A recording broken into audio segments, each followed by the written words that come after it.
Խաղաղության խաչմերուկ եւ բաց սահմաններ։ Սիրուն կարգախոսներ են, բայց տակը տնտեսական օկուպացիա է թաքնված։ Մեզ ոսկե սարեր են խոստանում, բայց իրականում երկիրը տանում են թուրքական կախվածության։ Ողջույն, իմ անունը Արտուր Խաչիկյան է։ Այս տեսանյութում դուրս կգանք իշխանական հեքիաթների աշխարհից ու կնայենք այն փաստերին ու թվերին, որոնք իշխանությունը փորձում է ձեզնից թաքցնել։ Մեզ արդեն քանի անգամ են լուսավոր ապագա խոստացել։ Հիշեք հենց նույն այսպես կոչված թավշյա հեղափոխությունը։ Մենք արդեն տեսել ենք, թե ինչ կար այդ բառերի տակ։ Այսօր կխոսենք մի թեմայի մասին, որով իշխանությունները հիմա ուղղակի զոմբիացնում են մարդկանց։ Թուրքիայի հետ մերձեցման մասին։ Մենք ձեզ կապացուցենք, որ սովորական հայի համար սա պատոհան չէ դեպի մեծ աշխարհ, այլ ուղիղ ճանապարհ դեպի սննկացում։ Ինչու՞։ Եկեք պարզապես հաշվենք մեր փողերը ու նայենք փաստերին։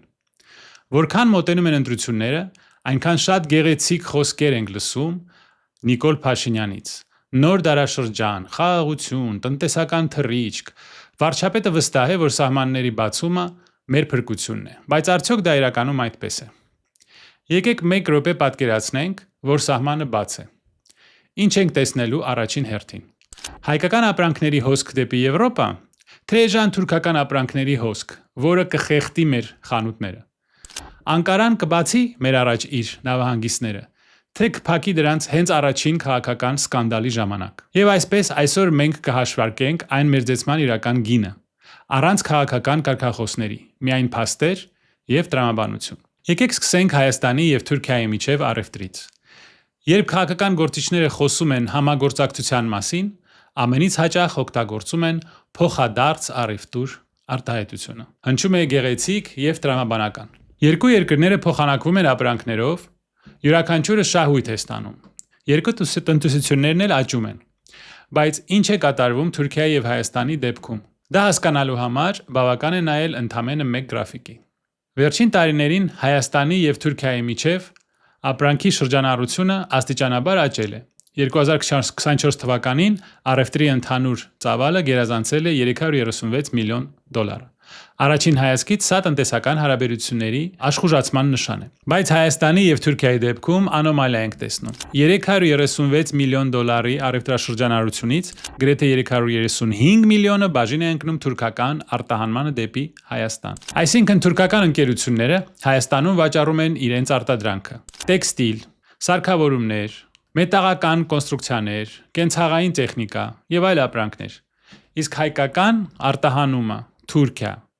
գործնականում հավասար է 0-ի։ Որպեսզի հասկանանք, թե դա ինչ է նշանակում գործնականում, եկեք պատկերացնենք սովորական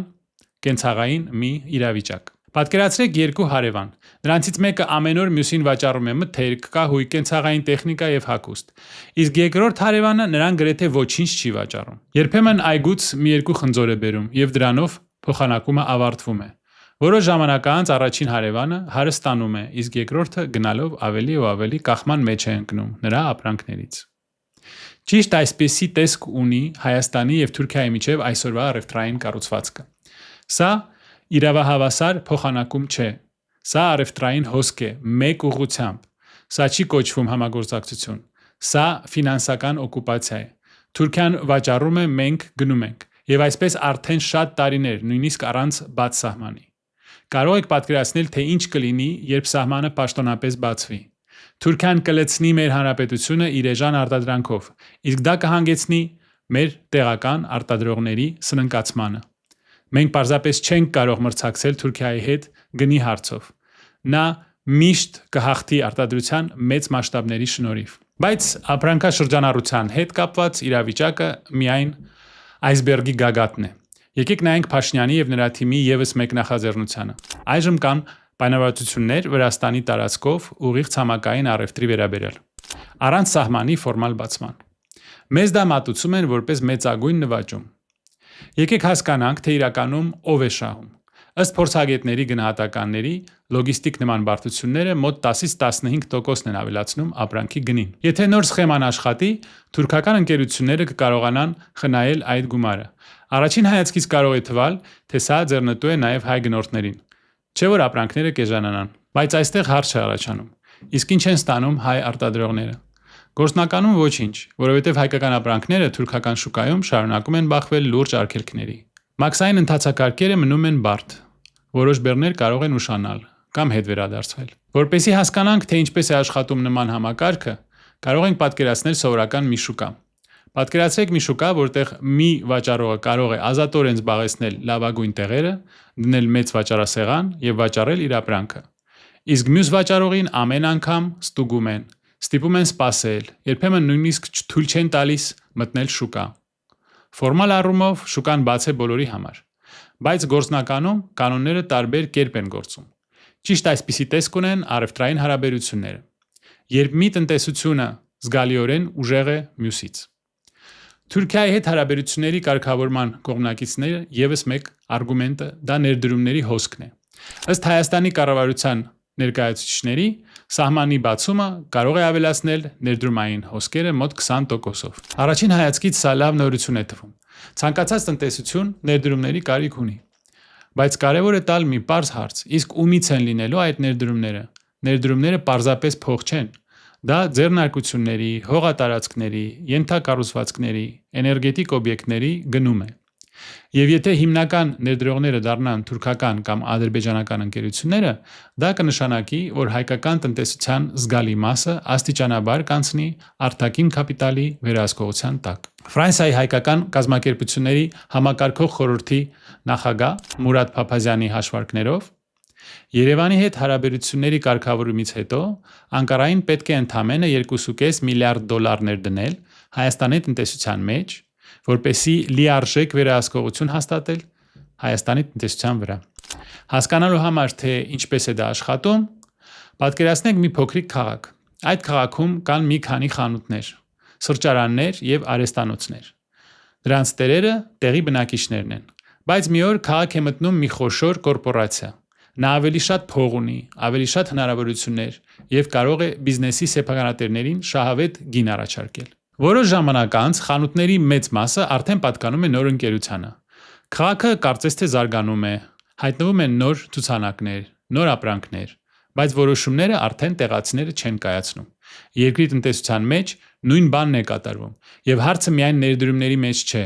այլ տնտեսության նկատմամբ վերահսկողություն հաստատելն է։ Իշխանության եւս մեկ ծանրակշիռ արգումենտը այն է, որ բացելով սահմանը մենք ելք կստանանք դեպի Թուրքիայի միջերկրածովային նավահանգիստները։ Սա մեր միջանցքն է դեպի Եվրոպա, ասում են նրանք։ Բայց եկեք հիշենք պատմությունը։ Թուրքիան փակեց իր սահմանները 93 թվականին, հենց իր կամքով եւ 30 տարի փակ պահեց։ Ինչու պետք է մենք հավատանք, որ նավահանգիստները կբացի եւ վաղը նորից չի փակի։ Պատկերացրեք մի իրավիճակ, կոնյակի կամ մրգի հայ արտադրողը գումար է ներդրել, մարդկանց է վարձել, բերք է աճեցրել։ Նա ապրանքը տանում է թուրքական նավահանգիստ։ Այդ պահին Անկարայում ինչ որ քաղաքական սկանդալ է տեղի ունենում, կամ նրան պարզապես դուր չի գալիս մեր վարչապետը։ Ինչ կլինի։ Նրա բեռը կմնա նավահանգիստում։ Կփթի։ Գործարարը կսննկանա։ Իսկ Հայաստանը նույնիսկ ձայն չի հանի։ Մենք ճշմարտ լծակներ չենք ունենա։ Սա ելք դեպի ծով չէ, սա ծուղակ է։ Ավելին, Հայաստանի պետական եկամուտների կոմիտեի նախկին նախագահ Դավիթ Անանյանը ամեն ինչ մաթեմատիկորեն հաշվարկել է։ Ահա նրա մեջբերումը։ Նույնիսկ եթե բացվեն Մարգարայի կամ Ախուրիկի անցակետերը եւ Հայաստանը ստանա Թուրքիայի ճանապարհները, որոնք տանում են դեպի խոշոր նավահանգիստներ, ինչպիսին են Մերսին ու Դերինջան, ճանապարհի հեռավորությունը այս բեռները կդարձնի ոչ թե ավելի էժան, այլ ավելի թանկ, մեծ հեռավորության եւ լրացուցիչ ծախսերի պատճառով։ Հույսը դնել մի երկրի վրա, իր բարի կամքի վրա, որը տասնամյակներ շարունակ մեծ շրջափակման մեջ է պահել, քաղաքականություն չէ։ Սա մի ամտություն է, որը սահմանակցում է ազգային շահերի դավաճանությանը։ Եվս մեկ գեղեցիկ պատկեր, որը նկարում են Փաշինյանի թիմում։ Իբր Թուրքիայի Եվրոպայի հետ նրա մաքսային միության միջոցով մեր ապրանքները կհոսեն դեպի եվրոպական շուկաներ։ Բայց եկեք միացնենք այս տրամաբանությունը։ Թուրքիան ինքը խոշորագույն արտադրողն է ու արտահանողն է դեպի Եվրոպա։ Լոլիկ, վարունգ, տեքստիլ, կոշիկ, կենցաղային տեխնիկա։ Նրանք այդ ամենը տոննաներով տանում են ԵՄ։ Ասեք խնդրեմ, ինչու պետք է Թուրքիան մեր լոլիկը թողնի իր շուկա կամ ավելի հեռու Եվրոպա, որպեսզի մենք մրցակցություն ստեղծենք նրանց ֆերմերների համար, որպեսզի գցենք նրանց ապրանքների գները։ Թուրքիան կամուրջ չէ։ Մեր էքսպորտի համար դա պատ է։ Նրանց լոբիստները ԵՄ-ում ամեն ինչ կանեն, որպեսզի մեր ապրանքները այնտեղ չհայտնվեն։ Նրանք քվոտաներ կմտցնեն, լրացուցիչ ստուգումներ, կձգձգեն սերտիֆիկացումը։ Եվրոպա մուտք գործելու խոստումը Թուրքիայի տարածքով ընդամենը գեղեցիկ հեքիաթ է էկոնոմիկայի փոխնախարարի կողմից, որպեսզի մենք համաձայնվենք բացել սահմանը։ Իրականում մեր արտահանումը կբախվի հզոր թուրքական լոբիին եւ կմնա փթելու նրանց սահմանին։ Տնտեսությունը ու քաղաքականությունը միշտ փոխկապակցված են։ Թուրքիան արդեն օգտագործում է Հայաստանի հետ մեր ձեցումը մեզ թելադրելու նաև իր քաղաքական կամքը։ 26 թվականի հունվարի 15-ին Թուրքիայի ԱԳՆ ղեկավար Հական Ֆիդանը հայտարարություն արեց։ Նա բացահայտ ասեց, որ Անկարան սատարում է Նիկոլ Փաշինյանի կառուցողական դերին եւ հույս ունի, որ նրա կուրսը կպահպանվի։ Ավելի վաղ Ֆիդանը նույնպես հույս էր հայտնել, որ Փաշինյանի գիծը կշարունակվի։ Հասկանում եք, թե սա ուր է տանում, ինչ է նշանակում։ 30 տարվա ընթացքում առաջին անգամ Թուրքիայի բարձրաստիճան պաշտոնյան ուղղակիորեն միջամտում է մեր ներքին գործերին, ցույց տալով, թե ով պետք է մնա իշխանության գլխին Հայաստանում։ Պատկերացրեք, եթե Թուրքիայում ընտրություններից առաջ Ֆրանսիայի կամ ԱՄՆ նախագահ ասեր. հույս ունենք, որ կհաղթի Էրդողանի մրցակիցը։ Ինչպես դա կհնչեր։ Դա կնշանակեր կոպտագույն միջամտություն։ Իսկ ինչու է մեր վարչապետը լռում, երբ Անկարան նրան ինդուլգենցիա է տալիս, մեղքերի թողում, եւ ասում է, որ ընտրություններում կարող անել ինչ որ ուզում է։ Ինչի՞ չի վրդովվում, երբ օտար պետությունը բացահայտ ասում է, թե ով պետք է ղեկավարի Հայաստանը։ Սա դիվանագիտություն չէ, սա ինքնիշխանության կորուստ է։ Քանի դեռ մենք խաղեր ենք տալիս Անկարայի հետ, կորցնում ենք տարածաշրջանում մեր միակ իրական դաշնակցին՝ Իրանին։ Իրանը օգնում էր մեզ շրջափակման տարիներին։ Իրանը պատուհան էր դեպի աշխարհ, երբ մնացած բոլոր դռները փակ էին։ Թեհրանը ծայրահեղ վատ է վերաբերվում այսպես կոչված Զանգեզուրի միջանցքի գաղափարին։ Իր սահմանների մոտ Թուրքիայի եւ Ադրբեջանի հայտնվելը Թեհրանի համար ազգային անվտանգության սպառնալիք է։ Մերձենալով Թուրքիայի հետ մենք անխուսափելիորեն հեռանում ենք Իրանից։ Մենք կորցնում ենք 100 միլիոնանոց շուկա, կորցնում ենք կարևոր գործընկերոջը։ Իսկ փոխարեն ինչ ենք ստանում։ Կասկածելի խոստումներ Անկարայից։ Կա եւս մեկ հարց, որը հնարավոր չէ խաբել թվերով։ Դա պատմական հիշողության հարցն է։ Հայոց ցեղասպանությունը մնում է հայոց պատմության ամենացավոտ թեմաներից մեկը։ Մեզ կոչ են անում մոռանալ անցյալը, հանուն լուսավոր տնտեսական ապագայի։ Մեզ ասում են. եկեք չփորփրենք պատմությունը, եկեք առևտուր անենք։ Բայց Թուրքիան ոչ մի քայլ ընդառաջ չի արել։ Նա չի ճանաչել ցեղասպանությունը, նա նույնիսկ պատրաստ չէ այդ քննարկել։ Ավելին, աջակցելով մեր վարչապետին, Անկարան պայման է դնում։ Մենք նույնիսկ չպետք է ծպտուն հանենք այդ թեմայով։ Ոչ ոք դեմ չէ խաղաղությանը, ոչ ոք դեմ չէ հարևանների հետ նորմալ հարաբերություններին, բայց խաղաղությունը չի կարող կառուցվել մոռացության վրա, չի կարող կառուցվել մի կողմի ստորացման եւ թելադրանքի վրա։ Եվ վերջապես, եկեք նայենք նրան, ով մեզ տանում է այսպես կոչված արևմտյան ճանապարհով, թուրքական սահմանի վրայով։ Մեր այսպես կոչված վարչապետին։ Իր ամբողջ ուժով նա փորձում է կերտել ժամանակակից, նրբանկատ եվրոպացի առաջնորդի կերպար։ Նա սիրում է խոսել բարձր ստանդարտների, ժողովրդավարական մշակույթի, քաղաքակիրթ ընտրությունների մասին, բայց եկեք դատենք ըստ գործերի, այլ ոչ թե գեղեցիկ խոսքերի։ Իսկական եվրոպացի քաղաքական գործիչը նախ եւ առաջ պետք է ունենա զսպվածություն։ Նա պետք է հենվի ինստիտուտների վրա, սառը հաշվարկների վրա, կանխատեսելի լինի, հարվածը պահել իմանա։ Իսկ ինչ ենք տեսնում Հայաստանում։